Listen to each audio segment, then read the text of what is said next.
dear living students, you are most welcome in the Chaitanya classes. Today we are going to take the first chapter from Maths First of Standard 12th. Okay, the name of chapter is Mathematical Logic. Very simple chapter we are seeing here. Very simple mathematical logic. Okay, let us recall. We have seen that what we have seen, the mathematics is a logical subject. गणित हा तर्कशास्त्राचा विषय आहे and tries to exact, आणि याच्यामध्ये प्रत्येक गोष्ट अगदी अचूक लागते. एक्झॅक्ट मीन्स अचूक. फॉर एक्झॅक्टनेस, या अचूकपणासाठी it requires proofs with depends upon proper reasoning. याच्यामध्ये योग्य प्रकारचं रिझनिंग असावं लागतं, म्हणजे योग्य कारणासह योग्य पुरावे असावे लागतात. रिझनिंग रिक्वायर्स लॉजिक, आणि या कारणांसाठी एक गरज असते. रिक्वायर्स मीन्स गरज असते कशाची? लॉजिकची. लॉजिक म्हणजे तर्काची गरज असते. The word logic is derived from the Greek word logos. तर लॉजिक हा वर्ड कशापासून तयार झाला आहे? तर लोगॉस पासून तो तयार झालेला आहे. लॉजिक हा वर्ड लोगॉस पासून तयार झालेला आहे. या ठिकाणी आपणास लोगॉस दिसेल पहा. तर लॉजिक हा वर्ड लोगॉस पासून तयार झाला आहे, विच मीन्स रिझन, की ज्याचा अर्थ आहे रिझन. रिझन म्हणजे कारण. Therefore the logic deals with the method of reasoning. म्हणून याच्यामध्ये कारणांच्या वेगवेगळ्या पद्धती दिलेल्या असतात. In ancient Greece the great philosopher and thinker Aristotle. जुन्या ग्रीसमध्ये एक फिलॉसॉफर म्हणजे तत्त्वज्ञानी होता, आणि थिंकर म्हणजे विचारवंत होता, की ज्याचं नाव होतं ॲरिस्टॉटल. आपण हे नाव कुठेतरी ऐकलेलं असेल विद्यार्थी मित्र. Started study of logic systematically. त्यानं या तर्कशास्त्राचा पद्धतशीरपणे अभ्यास केलेला आहे ॲरिस्टॉटलनं. In mathematics logic has been developed by English philosopher. Logics हे कोणी डेव्हलप केलं आहे, कोणी विकसित केलं आहे? तर इंग्लिश फिलॉसॉफर, एक तत्त्वज्ञानी आहे, अँड मॅथमॅटिशियन, आणि त्याचं तो गणितज्ञसुद्धा आहे. मॅथमॅटिशियन म्हणजे जॉर्ज बुल नावाचा तो शास्त्रज्ञ आहे. 2 नोव्हेंबर 1815 to 8 डिसेंबर 1864 हा त्याचा जीवन कालावधी आहे. Language is the medium of communication. आता भाषा, लँग्वेज म्हणजे भाषा, is the medium of communication. हे काय आहे? संवादाचं साधन आहे. Of our thoughts. कशासाठी? तर आपल्या विचारांसाठी, आपल्या विचारांची देवाणघेवाण करण्यासाठी हे साधन आहे. देवाणघेवाणीचं साधन आहे भाषा म्हणजे. फॉर कम्युनिकेशन, अगदी ही देवाणघेवाण विचारांची करण्यासाठी वी यूज सेंटेन्सेस. आपण कशाचा उपयोग करत असतो? तर सेंटेन्सेस म्हणजे वाक्यांचा उपयोग करत असतो. In logic we use the statements which are special sentences. परंतु लॉजिक म्हणजे तर्कशास्त्रामध्ये आपण जी विधानं, स्टेटमेंट्स म्हणजे विधानं वापरतो, ती विधानं काही खास वाक्ये असतात. स्टेटमेंट्स म्हणजे विधानं, सेंटेन्सेस म्हणजे वाक्य. स्टेटमेंट्स म्हणजे विधानं, सेंटेन्सेस म्हणजे वाक्य. आता कसं स्टेटमेंट असतं ते नीट लक्षात घ्या. सेंटेन्स नाही म्हणत, स्टेटमेंट म्हणतोय मी. A statement is declarative, assertive. आता स्टेटमेंट इज डिक्लेरेटिव्ह म्हणजे विधान कसं असतं? डिक्लेरेटिव्ह असतं. डिक्लेरेटिव्ह म्हणजे कसं? तर त्यातून काहीतरी बोध होणारा असतो, काहीतरी सांगितलं जातं, त्याला डिक्लेअर करणं, जाहीर करणं असं म्हणतात. जाहीर केलं जातं काहीतरी. ॲसर्टिव्ह म्हणजे कसं? विधानात्मक वाक्य असतं, साधं सरळ वाक्य असतं. विच इज आयदर ट्रू और फॉल्स, की ते वाक्य कसं असेल? एकतर ट्रू असेल, ट्रू म्हणजे सत्य असेल, किंवा फॉल्स, फॉल्स म्हणजे असत्य असेल. But not both simultaneously. Simultaneously म्हणजे एकाच वेळी ते सत्य किंवा असत्य असू शकणार नाही. एकच कुठलं तरी असेल, सत्य तरी असेल किंवा असत्य तरी असेल, म्हणजे ट्रू तरी असेल किंवा फॉल्स तरी असेल, असं आपणास म्हणता येतं. आता ही स्टेटमेंट्स म्हणजे विधानं, लॉजिक्सची विधानं कशी दाखवली जातात? Are denoted by small letters. ती अगदी लहान अक्षरांनी दाखवली जातात. P Q and R, like dot dot dot dot. P Q आणि आरच्या साह्याने तुम्ही दाखवू शकता. सोपे असतंय. लॉजिकचं विधान हे स्मॉल अक्षराने दाखवायचं असतं, P Q आरनी. Okay. Truth value of a statement म्हणजे काय?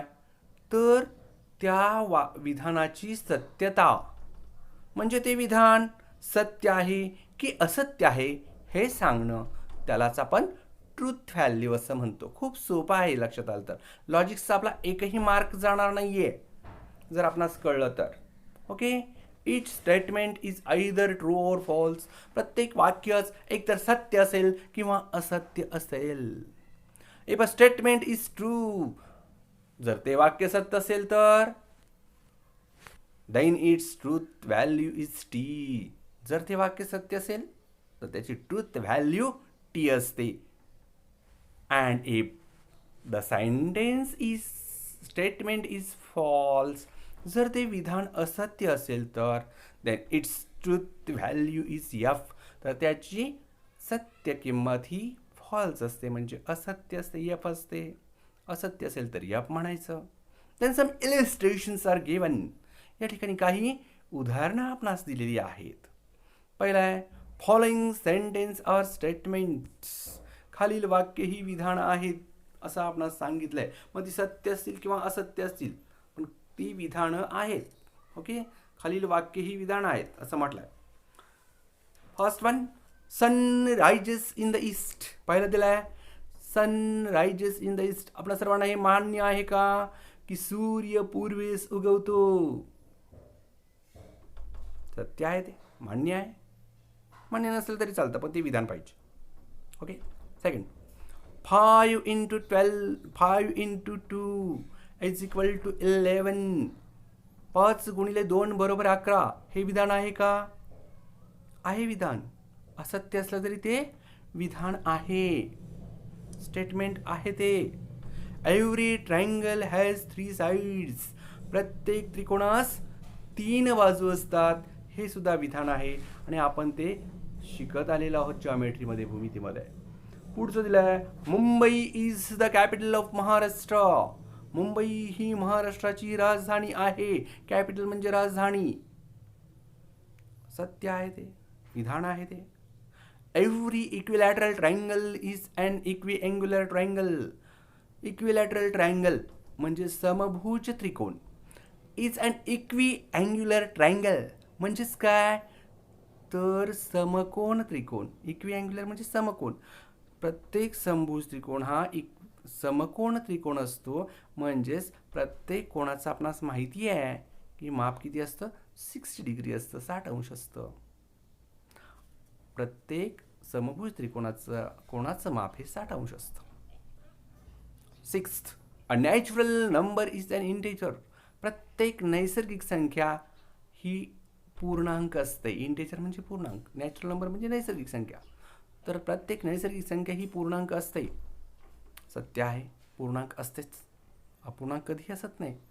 n 1 पासून सुरू होणाऱ्या पुढच्या संख्या 1 2 3 4 त्या पूर्णांक संख्या आहेत, पूर्ण आहेत, त्यांना आपण पूर्णांक असं म्हणतो.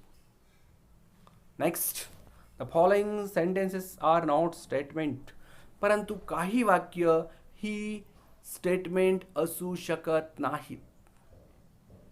पहिला पहा, please give your pen. This is not a statement. हे काही स्टेटमेंट म्हणजे विधान नाही होऊ शकत आहे का?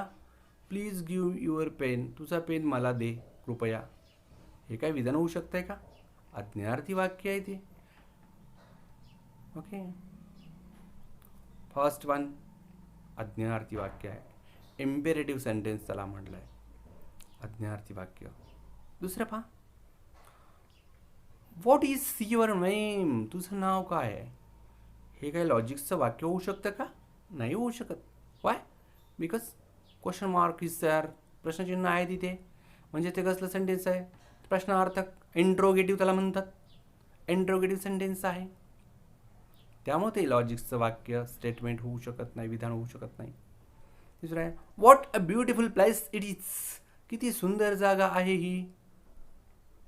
Exclamatory mark is there, so it is also not a statement. उद्गारवाचक वाक्य आहे ते काही लॉजिकचं वाक्य होऊ शकत नाही. How are you, again interrogative, प्रश्नार्थक वाक्य. Do you like to play tennis, तुला टेनिस खेळायला आवडेल का, प्रश्नार्थक पुन्हा एकदा. ओपन द विंडो, ती खिडकी उघड, आज्ञार्थी वाक्य. Let us go for a T, आपण चहा प्यायला जाऊयात का, पुन्हा एकदा इम्पेरेटिव्ह, आज्ञार्थी.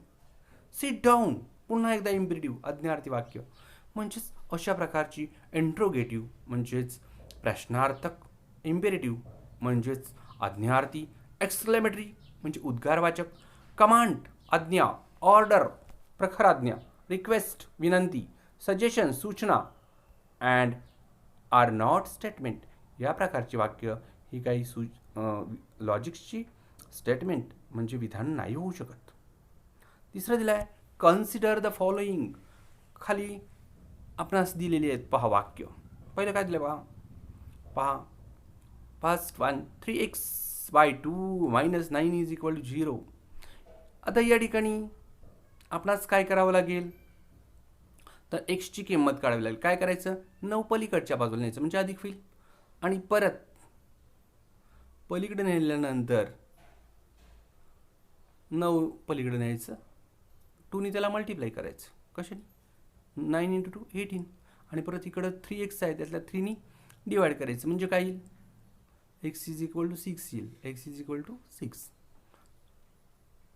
पण आता या ठिकाणी हे स्टेटमेंट जर x = 6 असेल तर ते ट्रू होतं, but for other than 6 it is not true.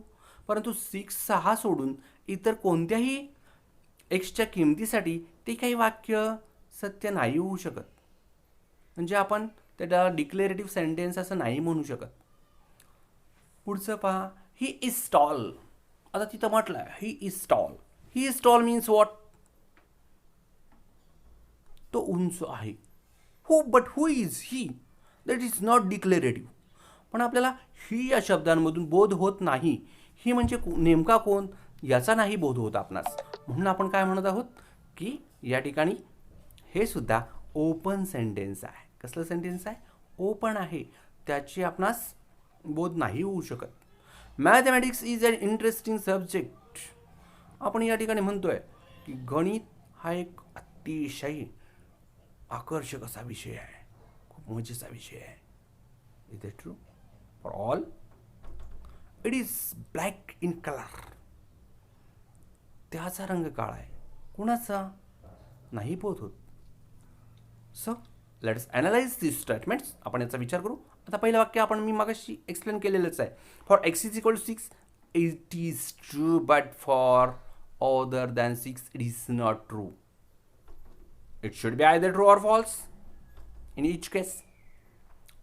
म्हणजे सर्वच गोष्टींसाठी ते खरं किंवा खोटं असायला हवं. 6 साठी खरं आहे, बाकीच्यांसाठी ते कसं आहे, खोटं आहे. Second, we use here we can not determine the truth value. या ठिकाणी आपण सत्य किंमत नाही सांगू शकत दुसऱ्या वाक्यामध्ये.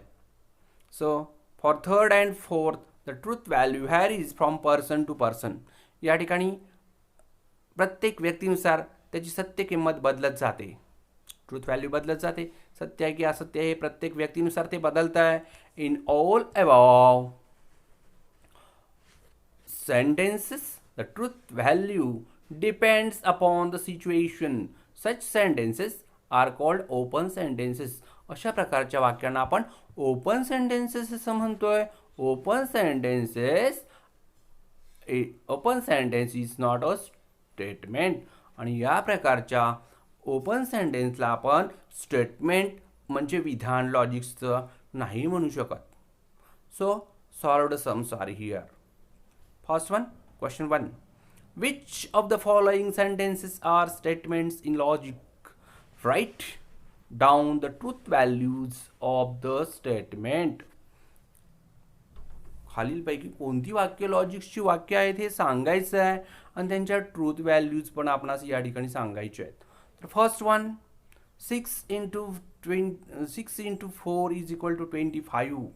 6 गुणिले 4 बरोबर 25. आता हे लॉजिकचं वाक्य आहे का? 6 गुणिले 4 बरोबर 25 शक्य आहे का? हे खरं असू द्या किंवा खोटं असू द्या, पण ते लॉजिकचं वाक्य आहे. जरी खोटं असलं तर ते लॉजिकचं विधान आहे. पहा बरं, त्याला आपण काय म्हणू शकतो? It is a statement which is false. दिलेलं वाक्य कसं आहे? खोटं आहे. स्टेटमेंट आहे पण ते खोटं आहे. Hence its truth value is यप. म्हणून त्याची सत्य किंमत काय आहे? यप आहे. हे पहिलं होतं. दुसरं पहा, x + 6 is equal to 9. x + 6 बरोबर 9. हे लॉजिकचं वाक्य आहे का? तर वाक्य नाही आहे. हे का बरं? वाक्यच नाही आहे म्हणजे त्याची सत्य किंमत काढायची काय आवश्यकता नाही आहे. म्हणजेच काय म्हटलंय पहा, it is an open sentence. कारण एक्सची किंमत बदलू शकते, दुसरी कुठली घेतली तर हे या वाक्य बदलू शकतं एक्सच्या वेगवेगळ्या किमतीनुसार. म्हणून it is an open sentence, म्हणून हे ओपन वाक्य आहे. Hence it is not a statement, म्हणून त्याला आपण लॉजिकचं वाक्य नाही म्हणू शकत. आणि जर लॉजिकचं वाक्य नसेल म्हणू शकत तर आपण त्याची किंमत काढण्याची, सत्य किंमत काढण्याची काही आवश्यकता नाही आहे. म्हणजे दुसरं वाक्य हे ओपन सेंटेन्स आहे, त्याची किंमत काढू शकत नाही आपण. ते वाक्यच नाही, लॉजिकचं विधानच नाही आहे, त्याची किंमत नाही काढायची आवश्यकता. Third one, what are you doing? Is this statement of logic? First thing that, पहिल्यांदा असा विचार करा की हे लॉजिकचं वाक्य आहे का? प्रश्नचिन्ह दिसतंय, इंट्रोगेटिव्ह सेंटेन्स आहे, प्रश्नार्थक वाक्य आहे. हे वाक्य होऊ शकत नाही. It is an interrogative sentence, hence it is not a statement. ते प्रश्नार्थक वाक्य आहे, ते लॉजिकचं वाक्य नाही होऊ शकत. Next one, the quadratic equation. Fourth one, the quadratic equation x² - 5x + 6 is equal to 0 has 2 real roots. आता हे क्वाड्रेटिक इक्वेशन आहे म्हणजेच काय आहे? तर 10वीमध्ये आपण वर्ग समीकरण शिकलो आहे, त्याच्यामधलं आहे x² - 5x + 6 बरोबर 0. त्याला काय म्हटलंय? Has 2 real roots. आता 2 रिअल रूट्स कधी येतात? 10वीमध्ये आपण शिकलेलो आहे. ते कधी येतात?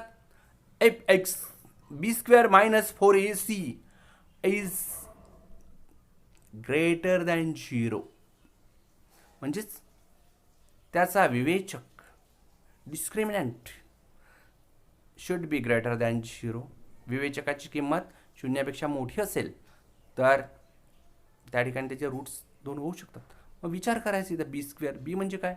5चा स्क्वेअर - 4ac. 5चा स्क्वेअर किती येतो? 25 येतो, माहिती आहे? b² - 4 into ac. मग तिथं काय येणार आहे? आपणास माहीत असेल काय येईल बरं तिथं? काय येईल पहा, काय येते पहा तिथे.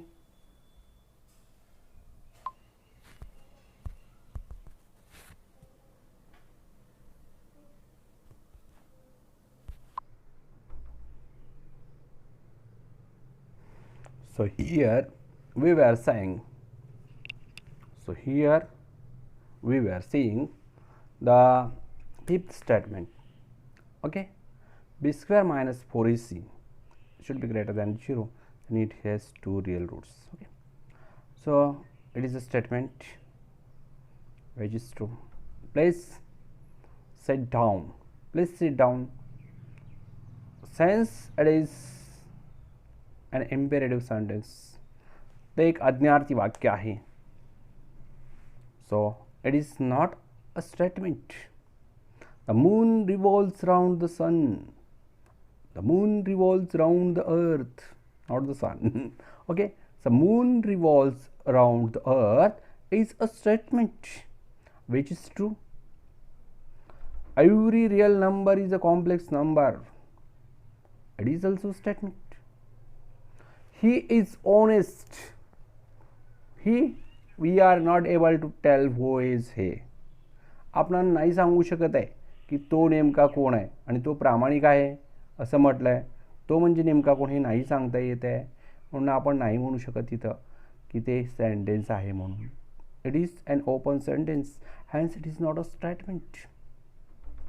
The square of a prime number is a prime number. It is a statement. Whether square of prime number is a prime number, that's not possible. Okay, so square of prime number is a prime number, not possible. It is false, but it is a statement of logics. ते एक वाक्य विधान आहे लॉजिक्सचं. Okay, so it is false. Then in the next period, in the next video, we will see logical connectives, symbol and compound statements. But for today, we are concluding this video here. But you have to like, share and subscribe this video in order to benefit your best friends, your relatives, and for NEET JEE preparation. We are here to prepare you for NEET JEE. So already we are giving you more and more videos. You have to like, share and subscribe. You have to see it repeatedly, very repeatedly, and you will understand each and every point of your textbook. So that is the basic for you for NEET and JEE.